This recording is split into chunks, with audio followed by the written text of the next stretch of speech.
Hey guys, and welcome back to another Classics with Caleb, where I read the first chapter of a classic children's novel in order to show you guys a glimpse of some of the popular children's literature from not too long ago.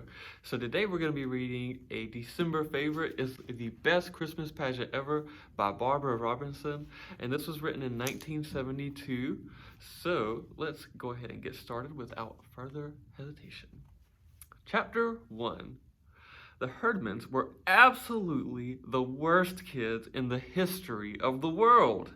They lied and stole and smoked cigars, even the girls, and talked dirty and hit little kids and cussed their teachers and took the Lord's name in vain and set fire to Fred Shoemaker's old broken down tool house. The tool house burned right down to the ground, and I think that surprised the Thedmans. They set fire to things all the time, but that was the first time they managed to burn down a whole building. I guess it was an accident. I don't suppose they woke up that morning and said to one another, "Let's go burn down the Fred Shoemaker tool house." But maybe they did. After all, it was a Saturday and not much going on. It was a terrific fire. 2 engines and 2 police cars and all the volunteer firemen and 5 dozen donuts sent up from the Tasty Lunch Diner. The donuts were supposed to be for the firemen, but by the time they got the fire out, the donuts were all gone. The Thedmans got them. And what they couldn't eat, they stuffed in their pockets and down the front of their shirts. You could actually see the donuts all around Ollie Thedman's middle. I couldn't understand why the Thedmans were hanging around the scene of their crime. Everybody knew the whole thing was their fault, and you'd think they'd have the brains to get out of sight. One fireman even collared Claude Thedman and said, "Did you kids start this fire, smoking cigars in that tool house?" But Claude just said, "We weren't smoking cigars." And they weren't. They were playing with Leroy Thedman's young Einstein chemistry set, which he stole from the hardware store, and that was how they started the fire. Leroy said so. "We mixed all the little powders together," he said, "and poured lighter fluid around them, and then set fire to the lighter fluid. We wanted to see if the chemistry set was any good."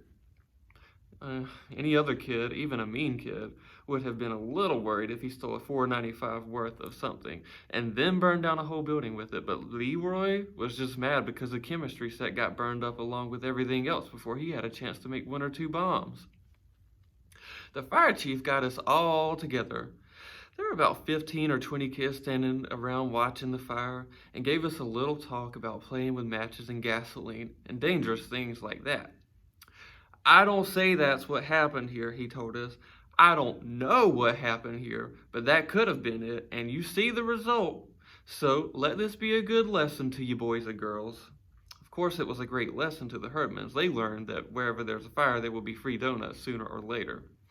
I guess that would have been difficult if they'd burned down, say, the Second Presbyterian Church instead of the tool house, but the tool house was about to fall down anyway. All the neighbors had pestered Mr. Shoemaker to do something about it because it looked so awful and it was sure to bring rats. So everybody said the fire was a blessing in disguise, and even Mr. Shoemaker said it was rather a relief. My father said it was the only good thing the Thedmans ever did, and if they'd known it was a good thing, they wouldn't have even done it. They would have set fire to something else, or somebody.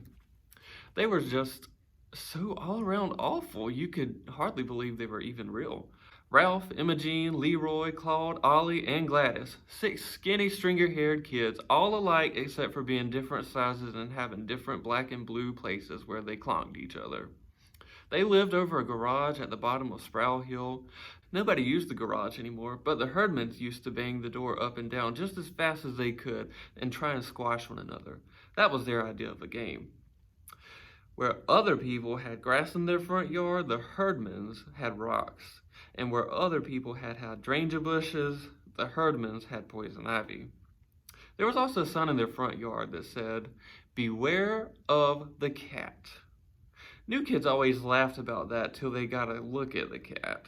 It was one of the meanest looking animals I ever saw. It had 1 short leg and a broken tail and 1 missing eye, and the mailman wouldn't even deliver anything to the Thedmans because of it. "I don't think it's a regular cat at all," the mailman told my father. "I think those kids went up in the hills and caught themselves a bobcat." "Oh, I don't think you can tame a wild bobcat," my father said. "I'm sure you can't," said the mailman.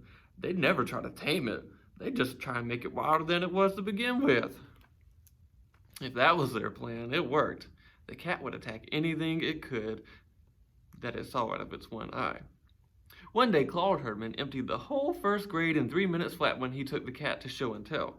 He didn't feed it for 2 days, so it was already mad, and then he carried it to a school in a box. And when he opened that box, the cat shot out right straight up into the air, and people said it came down on the top of a blackboard ledge and clawed 4 big long scratches all the way down the blackboard. Then it just tore all around the class, scratching little kids, shredding fur, and scattering books and papers everywhere. The teacher, Miss Brandel, yelled for everybody to run out into the hall, and she pulled a coat over her head and grabbed a broom and tried to corner the cat. But of course, she couldn't see with the coat over her head, so she just ran up and down the aisles hollering, "Here, kitty," and smacking the broom down wherever the cat hissed. She knocked over the Happy Family dollhouse and a globe of the world and broke the aquarium full of 20 gallons of water and about 65 goldfish. All the time she kept yelling for Claude to come catch his cat, but Claude had gone to the hall with the rest of the class. Later, when Miss Brandel was slapping band-aids on everyone who could show her any blood, she asked Claude why in the world he didn't come and get his cat under control. "You told us to go out into the hall," Claude said, just as if he were an ordinary kind of first grader who did whatever his teacher said to do. The cat settled down a little bit once it got something to eat, most of the goldfish and Ramona Billion's 2 pet mice that she had brought for show and tell. Ramona cried and carried on, so, "I can't even bury them," she said, and then they sent her home. The room was a wreck. Broken glass and papers and books and puddles of water and dead goldfish everywhere. Miss Brandel was sort of a wreck too, and most of the first graders were hysterical, so somebody took them outdoors and let them have recess for the rest of the day. Claude took the cat home, and after that there was a rule that you couldn't bring anything alive to show and tell. The Herdmans moved from grade to grade through the Woodrow Wilson School like those South American fish that strip your bones clean in 3 minutes flat, which was just about what they did to one teacher after another. But they never got kept back in a grade. When it came time for Claude Herdman to pass to the 2nd grade, he didn't even know his ABCs, or his numbers, or his colors, or his shapes, or his 3 bears, or how to get along with anybody. But Miss Brandel passed him anyway. For one thing, she knew she'd have Ollie Herdman next year. That was the thing about the Herdmans. There was always another one coming along, and no teacher was crazy enough to let herself in for 2 of them at once.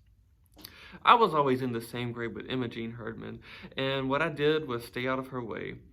It wasn't easy to stay out of her way. You couldn't do it if you were very pretty or very ugly, or very smart or very dumb, or had anything unusual about you at all, like red hair or double-jointed thumbs. But if you were sort of a medium kid like me and kept your mouth shut when the teacher said, "Who can name all 50 states?" you had a pretty good chance of staying clear of Imogene. As far as anyone could tell, Imogene was just like the rest of the Herdmans. She never learned anything either, except dirty words and secrets about everybody. Twice a year, we had to go to the health room to get weighed and measured, and Imogene always managed to find out exactly what everybody weighed. Sometimes she would hang around waiting for the nurse, Miss Hemphill, to give her a Band-Aid. Sometimes she would sneak behind the curtain where they kept a folding cot and just stay there the whole time with one eye on the scales. "Why are you here, Imogene?" Miss Hemphill asked one day. "You can go back to your room." "I think you had better look at me and see if I've got what Ollie has." "What does Ollie have?" Imogene shrugged. "We don't know. Red spots all over." Miss Hemphill looked at her. "What did the doctor say?" "We didn't have a doctor," Imogene began, scrunching her back up and down against the medicine cabinet. "Well, does Ollie have a fever? Is he in bed?" "No, he's in the 1st grade. "Right now," Miss Hemphill started. "Why, he shouldn't be in school with red spots. It could be measles or chickenpox. Any number of things, contagious things. What are you doing?" "Scratching my back," Imogene said. "Boy, do I itch." "The rest of you boys and girls go back to your classroom," Miss Hemphill said. "And Imogene, you stay right here."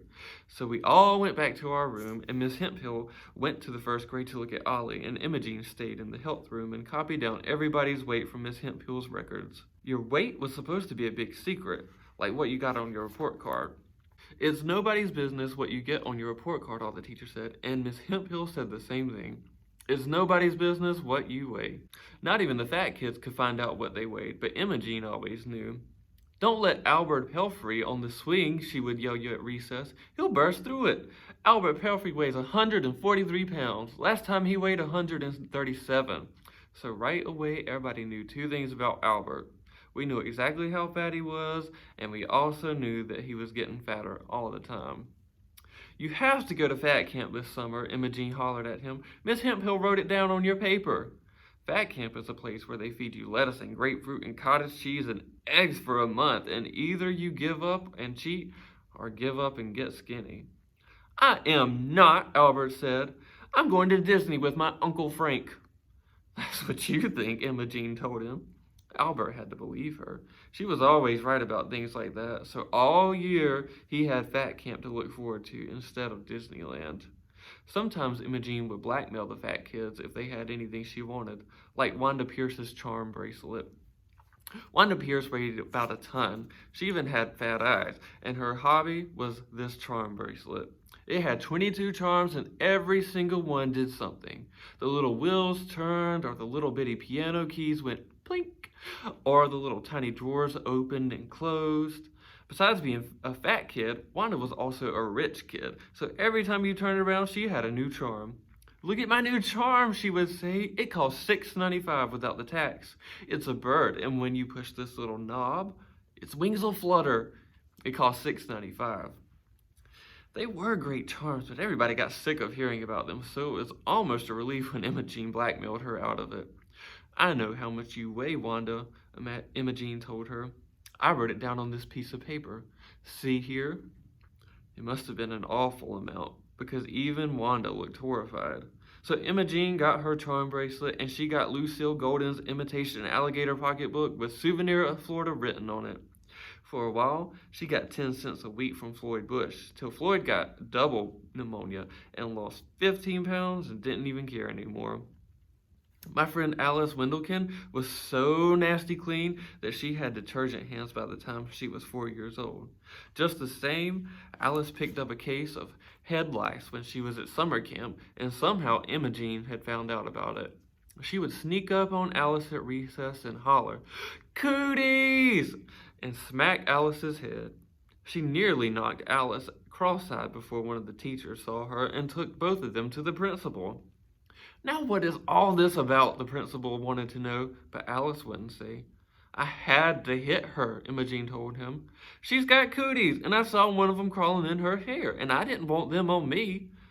You did not see one, Alice said. I don't have them anymore. What do you mean you don't have them anymore, the principal said. Did you have them lately? It really shook him up. He didn't want a whole school full of kids with cooties. So he sent Alice to the health room, and the nurse went all through her head with a fine-tooth comb and a magnifying glass and finally said it was all right. But it was too late. Everybody called Alice Cooties the rest of the year. If Imogene didn't know a secret about a person, she would make one up. She would catch you in the girls' room or out in the hall and whisper, I know what you did. And then you'd go crazy trying to figure out what it was that Imogene knew about you. It was no good trying to keep secrets from the Thedmans. Everybody already knew that the awful things that you did. You couldn't even tease them about their parents or holler, your father's in jail, because they didn't care. Actually, they didn't know what their father was or where he was or anything about him, because when Gladys was 2 years old, he climbed on a railroad train and disappeared. Nobody blamed him. Now and then you can see Miss Herman walking the cat on a length of chain around the block, but she worked double shifts at the shoe factory and wasn't home much. My mother's friend, Miss Phillips, was a social service worker, and she tried to get some welfare money for the Hermans, so Miss Herman could just work one shift and spend more time with her children. But Miss Herman wouldn't do it. She liked the work, she said. It's not the work, Miss Phillips told my mother, and it's not the money. It's just that she'd rather be at the shoe factory than shut up at home with all that crowd of kids. She sighed. I can't blame her. So the Hermans pretty much looked after themselves. Ralph looked after Imogene, and Imogene looked after Leroy, and Leroy looked after Claude, and so on down the line. The Thedmans were like most big families. The big ones taught the little ones everything they knew.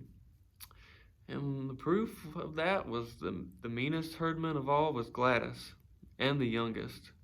We figured they headed straight for hell, but way of the state penitentiary until they got themselves mixed up with the church and my mother and our Christmas pageant. And that is the end of chapter 1 of the best Christmas pageant ever. If this has got you interested, be sure to come to the library where you can check out a copy, and we'll be glad to help you. Until next time, I'll see you on the next Classics with Caleb. Goodbye.